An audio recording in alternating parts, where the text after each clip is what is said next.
back. My name is Sally. I'm from Gillard Studios, and today I'm going to be talking to you about preparing your clients for their newborn session.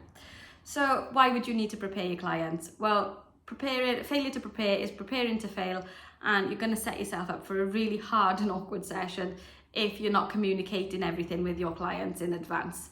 So what do we do at our studio? Well, we've got a two-step approach that we tend to take to preparing our clients for their session. The first one is once they book their session, and that's typically during pregnancy, we will invite them into the studio for a consultation appointment. And during that consultation appointment, we will talk them through the whole process of how we run a newborn session, what to expect, what to bring with them and all of that sort of stuff. Once we've done that, then we will sort of have the next point of contact once baby is born.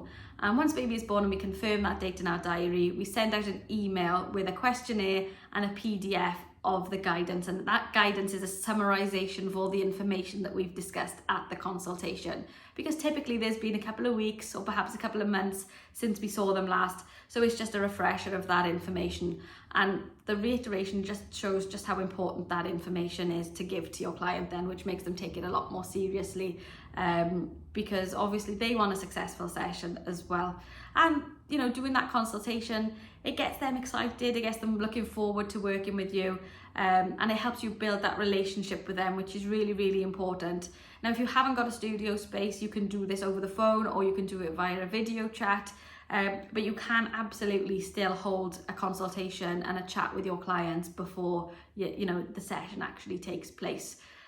It's going to work a lot better for your business. It's going to give you a higher chance of success, and they're going to love their images a lot more as well if they've enjoyed the process of working with you. So once the baby's born and that date is confirmed in our diary, we send out an email with the questionnaire and with the prep guidelines summarising everything that we've discussed in the consultation appointment. So the questionnaire is your client's opportunity to tell you things. So we will ask them if any siblings are attending and to include their ages, just so that we know how to prepare for the session as well. We will also ask them if there's any specific colour schemes that they want to incorporate into their session, any specific images that they might have a love for, any personal or sentimental items that they want included. All of these things are really important for us to know, because that's going to help us to make sure that the session is set up properly, that we've got everything that we need freshly laundered and everything is to hand on the day. It just makes things more organised and runs a lot smoother. Then the prep guidelines themselves. So I say prep guidelines, but it's not massively on the onus of them to create any, to go out of their way to prepare for anything. The main thing that we do ask is that they try and time the feed of the baby so that when they arrive at the studio, they're ready to feed. So obviously we explained in that guidance that we understand that all babies are different, and if they desperately need a feed beforehand, they desperately need a feed and nothing can be done about that. But if they can try and time it so that when they arrive they can give baby a feed, that is absolutely perfect, because a settled baby typically is a baby that's full and just had a feed, and that's going to give you a much higher chance of a successful session if you've got a baby that's freshly fed. The other thing that we do then is just ask that they don't put any oils on them or anything that's shiny before their session, because whilst dry skin is really common with newborns and some parents want to sort of get rid of it essentially, we can do that in post-processing, but getting rid of shine is a lot more difficult. Although I quite like the dry skin anyway, because it's part of their features, and it's completely normal, and it's one of those things that is part of the newborn stage. We reiterate again, obviously, the age range that's ideal for a newborn session, even though they've already booked it at this stage, but it just reminds them that, if you need to reschedule, anything outside of that 4 to 6 weeks period is going to be a slightly different approach to a session than a baby that's within that sort of first 5 days to 28 days of the session. And then preparation wise, then the only other thing really is we address siblings. So if they're bringing siblings along to the session, then we do say to them, if they are particularly young, either bring stuff along to entertain them, or if you can have a family member drop them off towards the end of the session or bring them right at the beginning, that's absolutely perfect. We are very lucky with our studio that we're in a town centre, so we've got a fantastic park facility nearby, and often dads end up down the park for an hour or two with the siblings whilst mum gets to sit back and relax and watch the newborn sort of session unfold, and then we give them a quick ring when we're close to that time. But yeah, bringing siblings along for a portion of the session is ideal, or just having something for them to be entertained is absolutely fine as well. And then clothing is the other thing that we address. So where we're doing family portraits, we will say to them, try not to wear anything that's very busy or distracting. The portrait needs to be about the baby and you as a family. So try and, avoid anything with big, bold patterns on. And where we're doing family portraits, try and make sure that you're all going to be wearing the same colour, because that's going to give a much nicer finished image. So those are the main things that we do tend to sort of address that clients would need to do. But then we also make them aware of certain things that we do at the studio as well to ensure a successful session. So we will inform them that the room is going to be very warm. We do heat our newborn studio to 28 degrees, and that's because babies cannot regulate their own body temperature when they're newborn. So we need to make sure that they're not going to be cold, and equally not too hot either.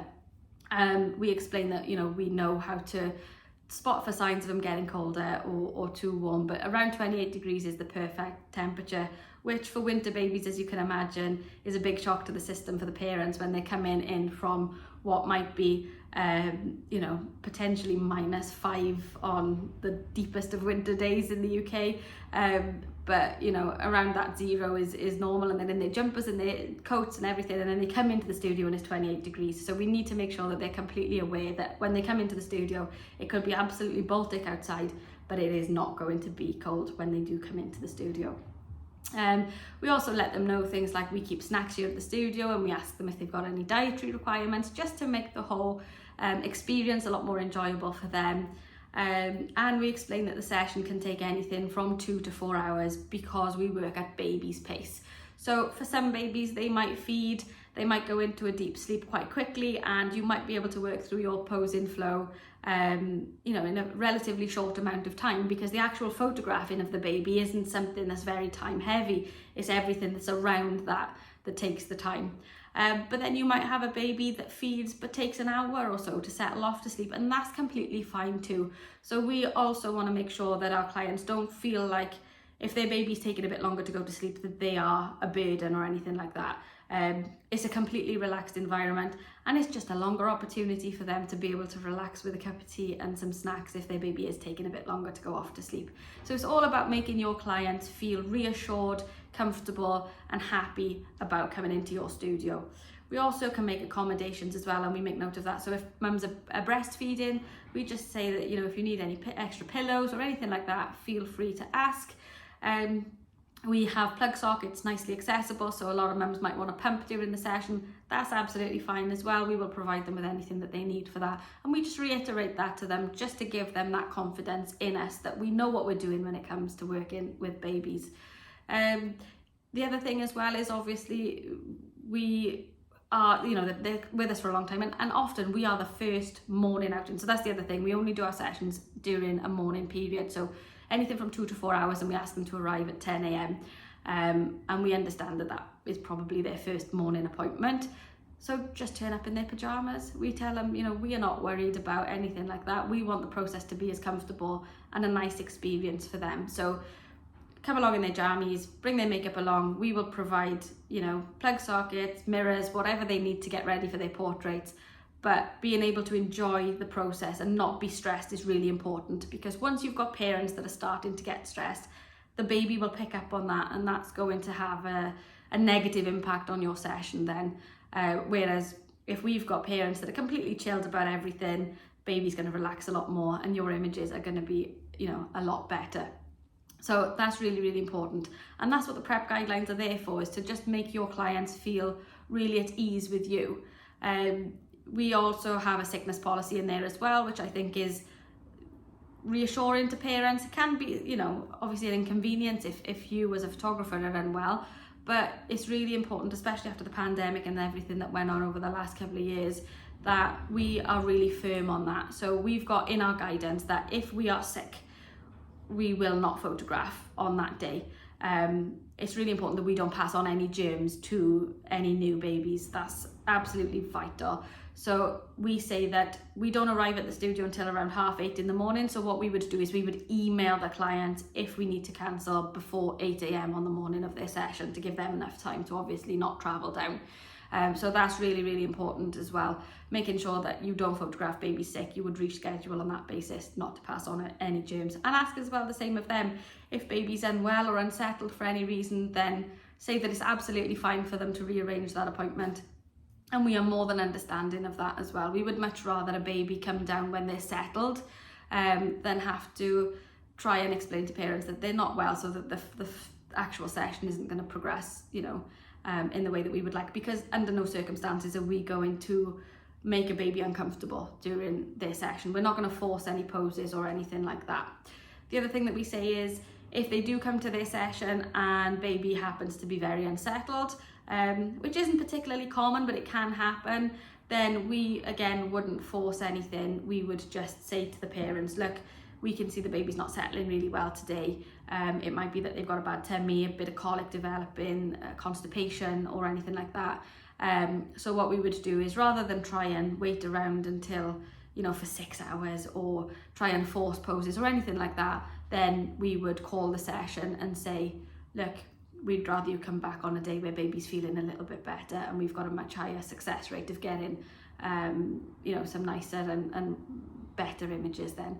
And most parents are completely understanding of that, and they appreciate the fact that you've taken the time to notice and not want to put their baby at any discomfort. It's a sign of professionalism sort of from you.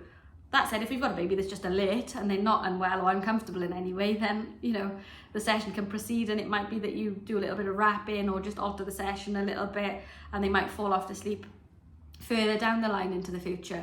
And then you can get some sleepy ones towards the end of the session. So we've had that happen as well. But yeah, what I'm talking about on the rescheduling side of things is if baby is just inconsolable, there's clearly an issue that isn't going to resolve itself straight away, and they would need to come back on another day when baby is feeling a little bit better. I think that's pretty much everything for our prep guidelines that I can think of off the top of my head. If you have any questions about anything, then please do feel free to pop them in the comments and we will come back to you. And then we will be producing more content soon on various other aspects. We are planning to bring some models into the studio as well and create some content on actually achieving different poses and how to do things safely. And we will also be doing some more business related content too. So make sure that if you haven't already, that you are subscribing to our channel and you come back to watch some of those videos if you are looking at getting into newborn photography. My name is Sally and I hope to see you at the next video. Thank you and bye bye.